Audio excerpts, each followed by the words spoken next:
Totoo naman talaga na may pag-asa pa ang Gilas Pilipinas, no? Pero ang tanong ko, umaasa pa ba kayo sa pag-asa na ito? Kasi dito sa senaryo na ito literal, kailangan natin ng dasal. I-explain ko kung bakit dasal lang talaga kailangan natin dito, ha. It might seems parang anong klaseng pag-asa 'yan? Explain ko sa inyo ng mabuti po, ah. Powercast Sports. If you're new here, don't forget to subscribe and hit the notification bell.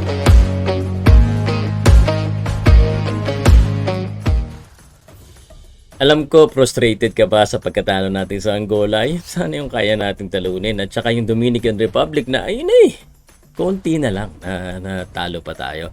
Pero, meron naman talagang pag-asa. Pakita ko sa inyo to, ha? Ito po yung current standing po natin. So, Dominican Republic, grabe, 2-0, no? Tanalo tayo. Tinalo Italy. Ngayon, 1-1 ang Italy.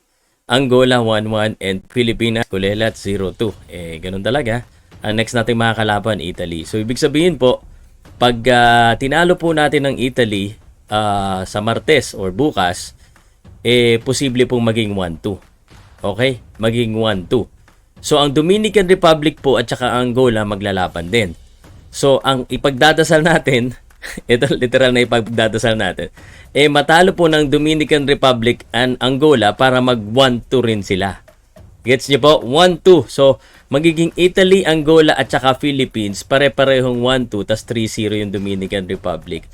Ang problema dito sa pag-asa na ito, meron po tayong mga kumbaga variables that we do not have any control. Sayang, no? Parang talagang prayers lang ang kailangan natin kasi hindi natin makontrol kung mananalo ba tayo o hindi. At ito pa isang pinaka mahirap, no?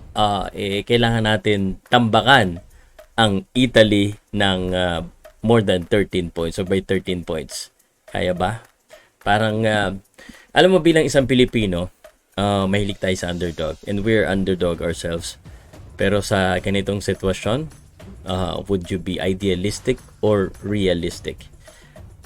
Ako, I want to be idealistic. Because, syempre, nasa Pilipinas naman tayo eh. Baka naman, sakali. There are a lot of things that can happen on the next game. But in order for that to happen, we need to be more fluid and we need to have better execution in our plays. Are we gonna be able to do that against Italy, who assumingly coming into this tournament is the best team from our group? Yan ang masasagot bukas.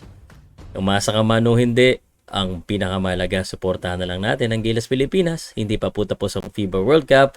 May pag-asa pa, saka na lang tayong mag-diskusyon ulit. But sa totoo lang, medyo mas malabo na ngayon to kaysa nung una. Sayang talaga. Salamat po.